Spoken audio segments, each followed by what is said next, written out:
We have the Acer Nitro 5 here. I'm going to be adding a new SSD. Show you the breakdown of how I open it up, install it, and get it configured. Let's flip this bad boy over.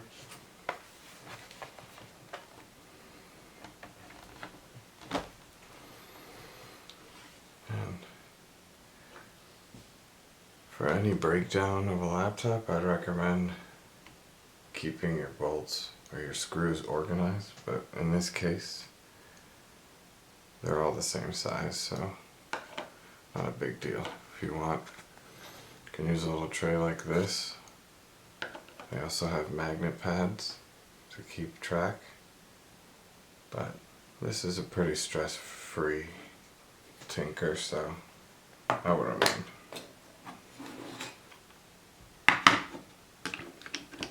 This is a great little tool.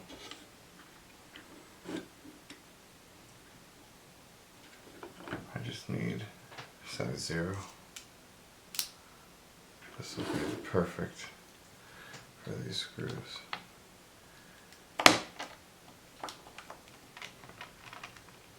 Especially because you can just spin it off, it's magnetic.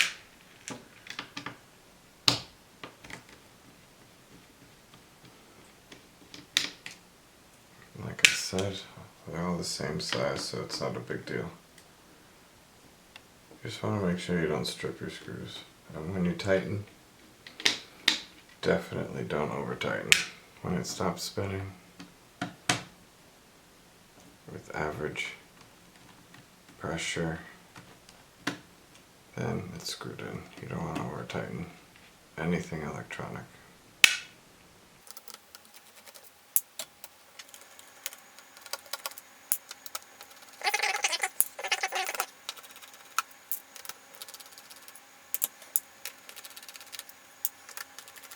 So if you're somewhat paranoid like me, make sure you count your screws. There's 1, 4, 5, 6, 7, 8, 9, 10, 11. Alrighty. Now the next part, which is the most stressful part, is cracking open the case. This is a paint scraper. Not necessarily a computer tool.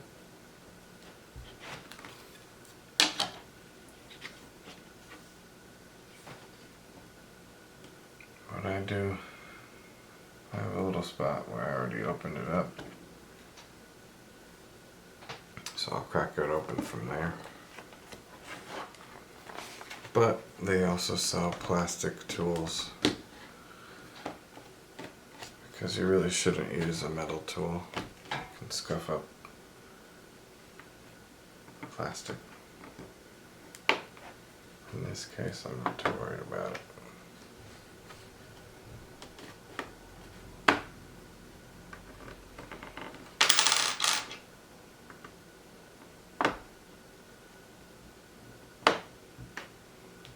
Usually when I have it open, I'll just pop in another one of these to keep it open.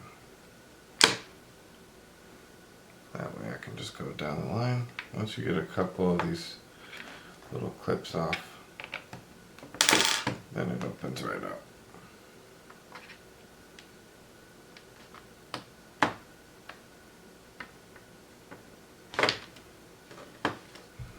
Just make sure you don't put any down pressure on it, because you'll just keep closing it right back up. There we go. I'll take this little tool, just start cracking it open.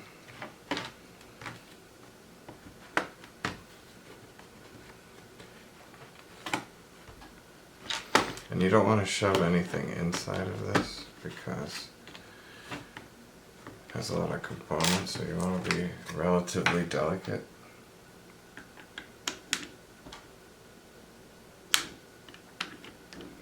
I can move this off to the side.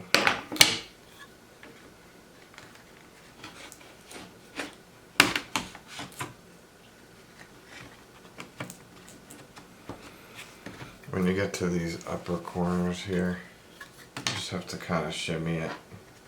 Make sure you're treating it with a little love.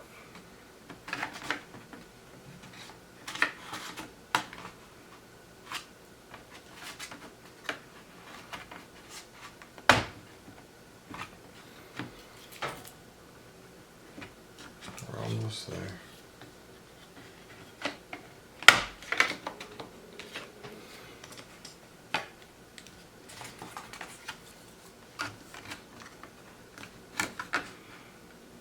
Make sure you put your screws to the side too, because you don't want to smack it and lose all your screws.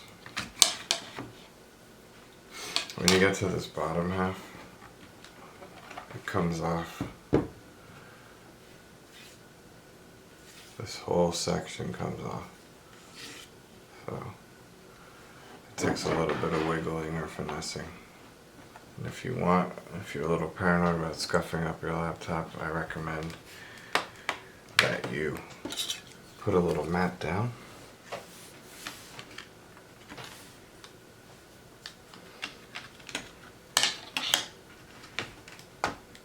But if you just wiggle this a little back and forth, it will pop open. Got your corners here. Once one corner starts to go, it gets a lot easier.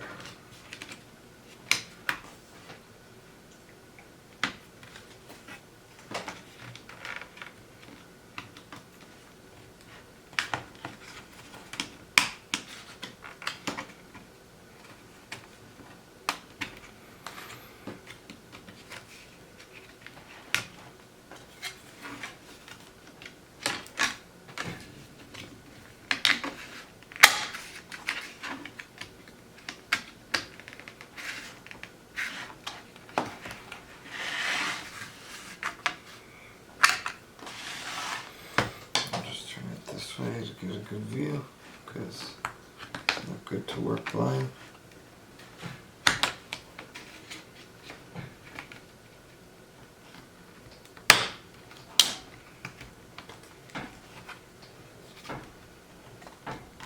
We're almost there. Now we're off. This is what it looks like. Always recommend you clean it, dust it, get it nice and pretty.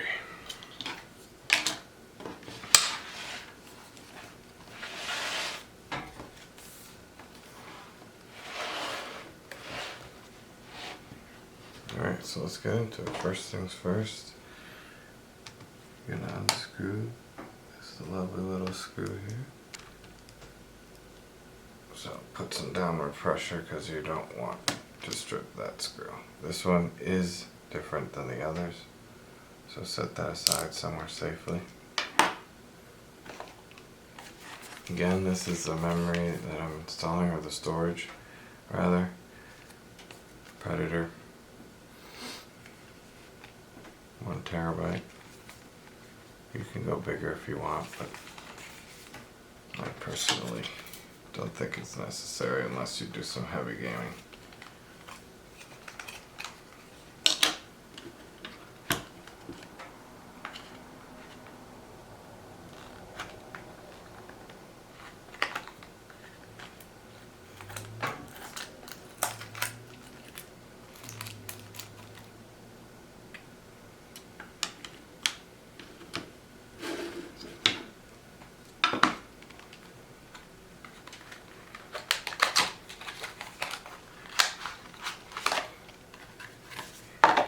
You can always read all your little bits of information. They have an extra screw here in case you need it.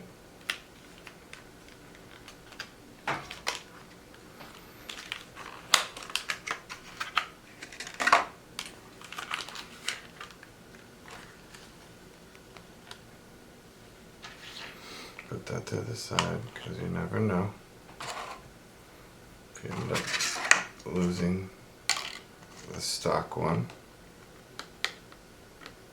You have your spare. Also, make sure you're not getting any static on your feet. Don't walk around when you work on this stuff. You want to make sure that you have no static electricity on you, so find metal, discharge yourself on it. It's definitely important. This tape being up might happen with you if you ever pull your battery out. Might get a little bit annoying, but I wouldn't worry about it too much. So again, we have our little screw here. And there's a little wire here that might get in the way, so you might want to tuck that in. Just out of the way. But we should just push in. So you secure. It's going to be at this little 45-degree angle. You can just go ahead and push that down. So I have that secure. I know that it's snug and pushed in, and it's lined up nicely with this screw. You can use your screwdriver to get into place. I'll just do it by hand at first, because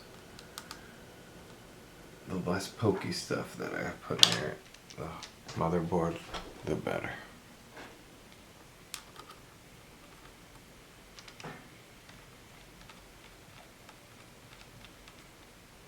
Again, just hand tighten, you don't want to overdo it.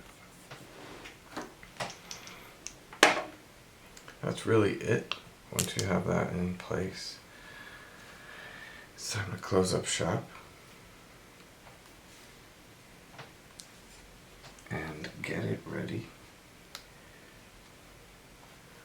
for, you're going to turn on your computer and configure it so that your computer recognizes the hard drive.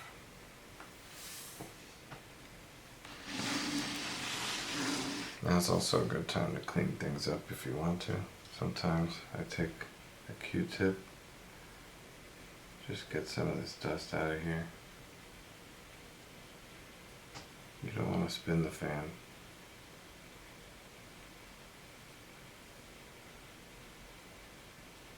You can use whatever you'd like.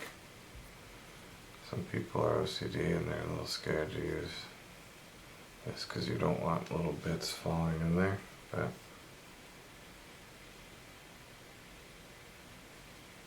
there's not a lot of dust in this, so I'm using a Q-tip.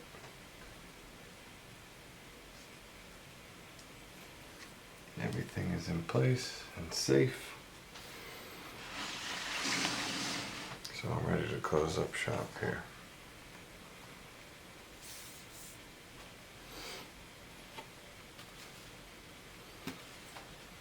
Once this goes back in, you're just going to click it into place. It's pretty easy.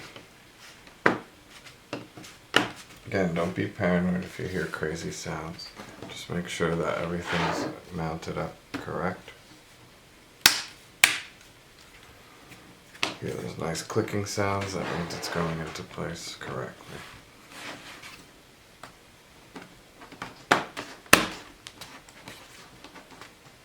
Of course, you don't want to put too much pressure on it and damage the screen.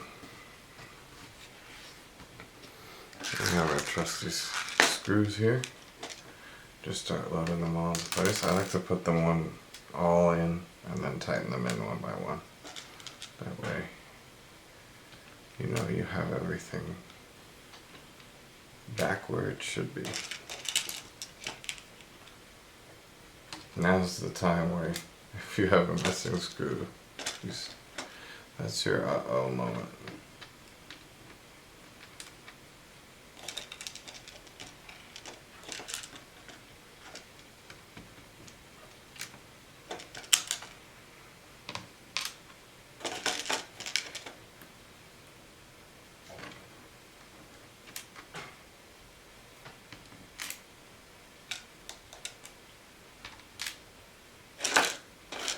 Last one.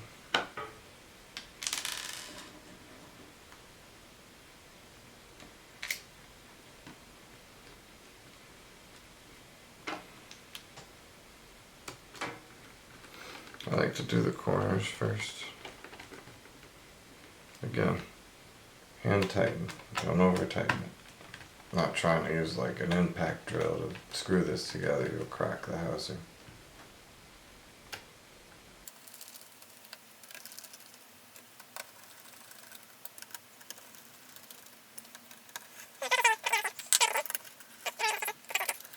And I'll quickly explain. So once you fire up your computer, if you hear the clicking sound, it's just mounting back into place.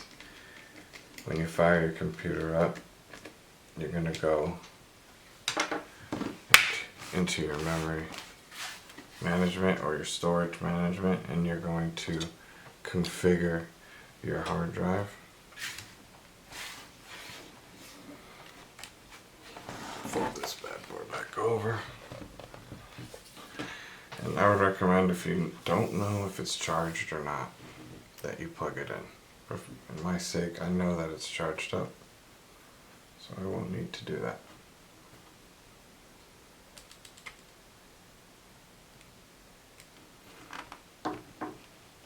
Now let's fire this bad boy up.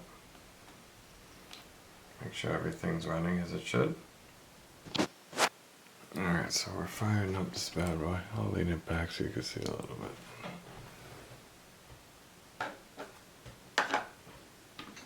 Check the BIOS. It's recognized in the BIOS. So, all that's left to do is to actually initialize it in disk management.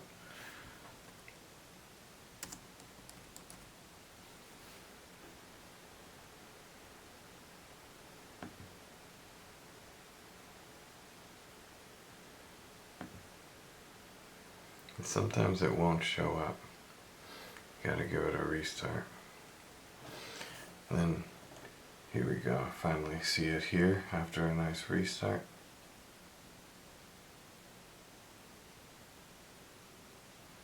And it's gonna ask you to initialize the disk.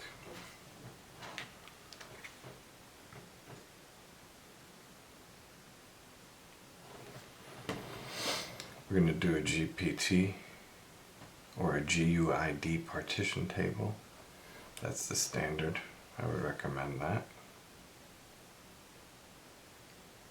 I'm going to say OK and initialize disk 1. Usually disk 0 will be your original hard drive. Disk 1 will be the new one. So we're going to hit OK and wait. So next thing after you hit initialize is you right click on the disk, you hit new simple volume and just follow along with this wizard.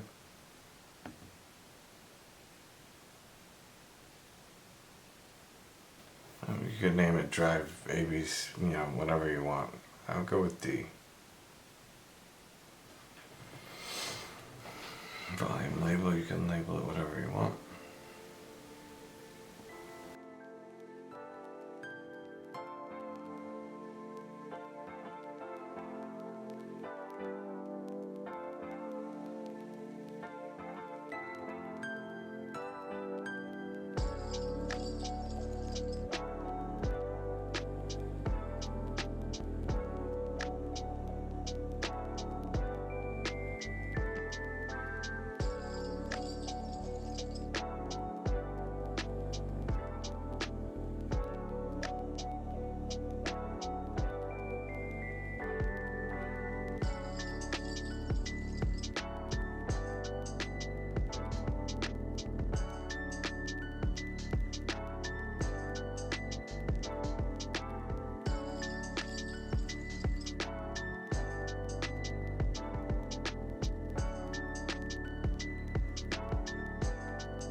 And that's all, folks.